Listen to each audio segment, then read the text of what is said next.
तुम्हारे भी 2-3 games God level जाते हैं पर उसके बाद अचानक से परफॉर्मेंस काफी ड्रॉप हो जाता है। इसे गेमिंग फैटीग कहते हैं। आज हम बात करेंगे panic control, performance pressure and fatigue के ऊपर और कैसे तुम उस प्रेशर को ही अपना वेपन बनाकर एनिमी को गलतियां करने पे मजबूर कर सकते हो। कभी नोटिस किया है, फाइट में पहला शॉट लगते ही सब कुछ चेंज हो जाता है, चाहे डैमेज कम हो या ज्यादा। एनिमी का गेम प्ले बदल जाता है, वो पैनिक में आता है और पैनिक में प्लेयर सोचता नहीं, रिएक्ट करता है और इसी रिएक्शन में एक पैटर्न ऑलमोस्ट हर प्लेयर फॉलो करता है। या तो वो इंस्टेंटली वॉल लगाएगा, या तो बिना सोचे फायर करता रहेगा, या सबसे कॉमन हील करेगा। ये डिसीजन नहीं होता, ये हैबिट होती है और हैबिट सबसे प्रिडिक्टेबल होती है। मतलब तुमने सिर्फ डैमेज नहीं दिया, तुमने उसका नेक्स्ट मूव फिक्स कर दिया, क्योंकि उस मोमेंट पे वो फाइट नहीं कर रहा होता, वो सिर्फ सर्वाइव कर रहा होता है। और इसी पॉइंट पे तुम अपनी सबसे बड़ी गलती करते हो। पहला हिट मिलते ही तुम ओवर कमिट कर देते हो, बिना सोचे पुश कर देते हो, या बस डैमेज देने के चक्कर में स्पैम करते रहते हो। तुम्हें लगता है फाइट अब इजी हो गई और इसी मोमेंट पे तुम अपनी पोजीशन, कवर और एचपी सब कुछ इग्नोर कर देते हो। ये समझ लो कि पहला हिट फाइट खत्म नहीं करता, सिर्फ तुम्हें एडवांटेज देता है और तुमने उस एडवांटेज को नॉक में कन्वर्ट नहीं किया तो फाइट वापस से इक्वल हो जाती है। जैसे M590 का एक शॉट कनेक्ट करने के बाद अगर एनिमी ने कवर बना के हील कर लिया तो तुम्हारा वो शॉट वेस्ट हो जाता है और फाइट फिर से रीसेट हो जाती है। इसलिए हर फाइट में ट्राई करो कि पहला हिट तुम लगाओ, प्री फायर करो, फेक रश देकर एनिमी को कवर से निकालो। बस पहला क्लीन शॉट चाहिए, उसके बाद एनिमी रिएक्ट करेगा और तुम्हें उसी रिएक्शन का फायदा उठाना है, क्योंकि जब एनिमी रिएक्ट करता है तब उसका नेक्स्ट मूव प्रिडिक्ट करना इजी हो जाता है और वहीं से फाइट तुम्हारे कंट्रोल में आना स्टार्ट होती है। आगे बढ़ने से पहले चैनल को सब्सक्राइब कर दो, we are very close to 50K and हाँ, वीडियो को भी लाइक कर देना। अब एक चीज नोटिस करो, क्लोज रेंज फाइट्स में सब कुछ फास्ट होता है, movement fast, shots fast, decision fast और इसी स्पीड की वजह से एक पैटर्न बनता है। हर प्लेयर कंटिन्यूअसली मूव करता है, पीक, शूट, वॉल और फिर रिपीट, क्योंकि कोई रुकना नहीं चाहता और यहीं पे पेशेंस ब्रेक होती है। जब तुम फाइट के बीच में थोड़ा एक्स्ट्रा होल्ड करते हो, आधा या 1 सेकंड, एनिमी अनकंफर्टेबल होने लगता है, उसे लगता है अब पुश करना पड़ेगा और वो बिना सोचे कवर से निकल के फायर करता है। फिर चाहे तुम कवर से निकलो या नहीं, क्योंकि उसके दिमाग में अभी तक तुम्हें कवर से बाहर निकल जाना चाहिए था, इसलिए अब उसका ब्रेन इररिस्पेक्टिव ऑफ तुम कवर के अंदर हो या बाहर उसे पुश करने के लिए बोलेगा। एज उसके दिमाग में अब ये चल रहा है कि उसके पीक लेते ही तुम भी पीक लोगे एंड तुमसे पहले वो तुम पर शॉट कनेक्ट कर देगा और वहीं पे वो गलती करता है। ना उसने प्रॉपर इन्फो ली, ना उसकी टाइमिंग अच्छी होती है, वो बस प्रेशर में पुश करता है और तुम उससे वहीं पे एडवांटेज ले सकते हो। इतना समझ लो कि होल्ड करने का मतलब रुकना नहीं होता, होल्ड करना मतलब एनिमी की पेशेंस तोड़ना होता है। लेकिन यहाँ पे भी लोग ये गलती करते हैं, या तो वो बिल्कुल होल्ड नहीं करते या इतना ज्यादा होल्ड करते हैं कि खुद ही पैसिव हो जाते हैं। तो इसका सॉल्यूशन क्या है? Micro hold. सिर्फ इतना डिले कि एनिमी रेस्टलेस हो जाए, ना इतना कम कि पैटर्न सेम रहे, ना इतना ज्यादा कि फाइट स्लो हो जाए। इसलिए हर फाइट में सेम स्पीड से मत खेलो, कभी कभी इंटेंशनली फाइट स्लो करो सिर्फ एनिमी की पेशेंस तोड़ने के लिए। तब तुम फास्टर नहीं बन रहे होते हो, तुम स्मार्टर बन रहे होते हो। लेकिन ये टाइमिंग समझना इजी नहीं होता, हर प्लेयर का पेशेंस अलग होता है और उसको रीड करने के लिए रियल प्रैक्टिस चाहिए होती है। इसलिए मैं वापस से लाइव स्क्रिम स्टार्ट कर रहा हूँ, जहाँ प्रॉपर कॉम्पिटिटिव एनवायरनमेंट होगा, स्क्रिम्स लाइव होगी और उन्हें मैं खुद कास्ट करूंगा। मतलब तुम सिर्फ खेल नहीं रहे होगे, तुम अपने गेम प्ले को समझ भी रहे होगे। अभी डिस्क्रिप्शन में दिए लिंक से ग्रुप ज्वाइन करो और आज से ही प्रैक्टिस स्टार्ट करो। कभी फाइट में ऐसा होता है, तुम्हें सब कुछ सुनाई दे रहा होता है, फुटस्टेप्स, शॉट्स, थ्रोएबल्स, फिर भी तुम्हें क्लियरली समझ नहीं आता कि हो क्या रहा है। तुम एक डायरेक्शन में देखते हो और डैमेज दूसरी साइड से आ जाता है, तुम बस लेट रिएक्ट करते रह जाते हो एंड इसी को कहते हैं इन्फॉर्मेशन ओवरलोड। प्रॉब्लम ये नहीं है कि इन्फो कम है, प्रॉब्लम ये है कि बहुत ज्यादा इन्फो होती है। ब्रेन एक टाइम पे लिमिटेड चीजें प्रोसेस कर सकता है। जब एक साथ बहुत सारी चीजें आती है, जैसे foot steps, glue walls, damage, throwables और कॉल्स, तो क्लैरिटी ब्रेक होने लगती है और जब क्लैरिटी ब्रेक होती है, डिसीजंस वीक हो जाते हैं। इसका सॉल्यूशन क्या है? तो सबसे पहले ये समझ लो कि साउंड और नॉइज अलग चीज है। साउंड वो होती है जो तुम्हें डिसीजन लेने में हेल्प करे, जैसे एनिमी फुटस्टेप्स, डैमेज इंडिकेटर्स या कॉल्स, ये यूजफुल साउंड है। नॉइज वो होता है जो तुम्हें कंफ्यूज करे, जैसे random gun shots, unnecessary calls या हर छोटी मोमेंट पे रिएक्ट करना, ये तुम्हें कंफ्यूज कर देता है। क्लोज रेंज फाइट में तुम्हें सब कुछ ट्रैक नहीं करना, सिर्फ 3 चीजें ट्रैक करो: एनिमी का लास्ट नोन पोजीशन, साउंड की डायरेक्शन और टीममेट्स के कॉल्स।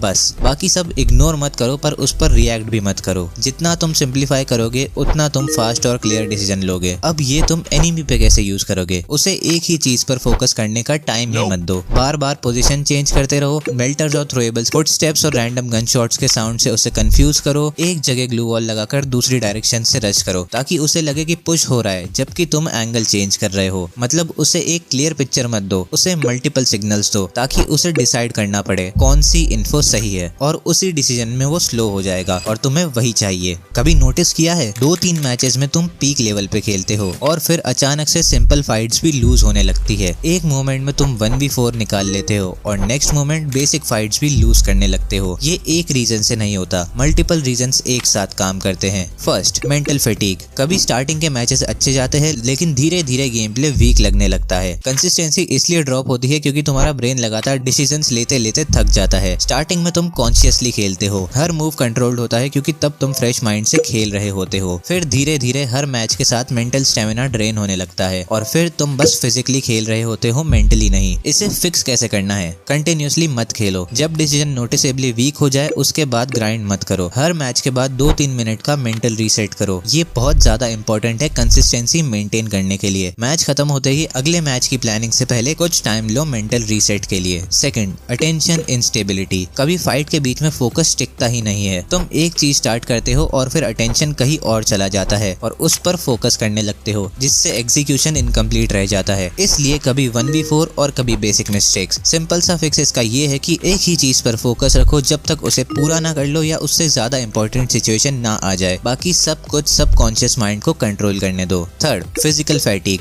कभी ऐसा लगता है कि गेम खेलते खेलते कंट्रोल सही से काम नहीं कर रहे जबकि सेटिंग सेम है। Long sessions, same posture, screen strain, ये सब तुम्हारे प्रिसीजन को अफेक्ट करते हैं। यहाँ ब्रेन सही डायरेक्शन ले रहा होता है पर एग्जीक्यूशन फेल हो रहा होता है। तुम्हें पता होता है कि करना क्या है पर बस हो नहीं पाता। इसे अवॉइड करने के लिए जैसे ही परफॉर्मेंस ड्रॉप हो स्ट्रेच करो। हाँ, ये भी जरूरी है क्योंकि मसल स्ट्रेन परफॉर्मेंस को काफी अफेक्ट करता है। और ब्रेक्स लो, breaks are very important. Fourth, confidence swings. कभी 2 फाइट जीत के लगता है सब इजी है और तुम केयरलेस होकर रश करने लग जाते हो, या फिर 2 फाइट्स में हार के तुम हेजिटेट करने लगते हो और काफी ज्यादा पैसिव हो जाते हो। कभी ओवर कॉन्फिडेंस, कभी डाउट, दोनों ही गेम प्ले को अनस्टेबल बना देते हैं। इसका भी सॉल्यूशन बहुत सिंपल है। हर फाइट को इंडिपेंडेंट फाइट की तरह ट्रीट करो। हर फाइट के बाद पिछली फाइट का आउटकम भूल जाओ, बस अपनी गलतियां या तुमने क्या सही किया उसे दिमाग में रखते हुए मेंटल रीसेट करो। Fifth, emotional state. कभी मूड ऑफ होता है जिससे गेम में भी मन नहीं लगता और तब छोटी से छोटी बात भी तुम्हें इरिटेट कर सकती है और स्ट्रेस दे देती है। फ्रस्ट्रेशन तुमसे केयरलेसली पुश करवाता है और स्ट्रेस तुम्हें हेजिटेट करवाता है। एंड ये दोनों जब मिलते हैं तब तुम बस फाइट्स के बीच खड़े रह जाते हो और हार जाते हो, जिससे ये दोनों चीजें और बढ़ती है अंटिल मेंटल ब्रेकडाउन ना हो जाए, जिससे गुस्सा, डिमोटिवेशन और ब्लेम गेम हद से ज्यादा बढ़ जाता है। और ये कोई मजाक की बात नहीं है, इसे फिक्स करना बहुत इंपॉर्टेंट है। सबसे पहले एक मैच के बाद इंस्टेंटली नेक्स्ट गेम मत खेलो। 10-20 सेकंड का पॉज लो, स्क्रीन से नजर हटाओ ताकि प्रीवियस फाइट का इमोशन कैरी ना हो। फिर इस चीज को एक्नॉलेज करो कि प्रॉब्लम गेम प्ले नहीं, बस अभी तुम इमोशनली फैटिग्ड हो। यू वोंट बिलीव पर सिर्फ बोलने से भी बहुत फर्क पड़ता है। इसके अलावा फ्रस्ट्रेटेड हो तो अपना स्टाइल थोड़ा कम अग्रेसिव कर लो। हर फाइट लेने की जरूरत नहीं है, बस कुछ नेसेसरी सिचुएशंस में ही इन्वॉल्व होना है। साथ ही नेक्स्ट गेम में खुद को प्रूव करने की कोशिश मत करो, ऐसा करने से गलतियां और फैटिग दोनों बढ़ जाते हैं। और सबसे इम्पोर्टेंट, जब इरिटेशन कंट्रोल से बाहर जा रहा हो तब गेम बंद करो, क्योंकि उस पॉइंट के बाद तुम इम्प्रूव नहीं कर रहे, बस हैबिट्स खराब कर रहे हो। अब FFMIC फॉल आ रहा है तो इन 2 वीडियोस से अपनी स्ट्रेटेजी और रिफाइन कर लो। चैनल को सब्सक्राइब करके बेल आइकन दबा देना और इंस्टाग्राम पर भी फॉलो जरूर से कर लेना।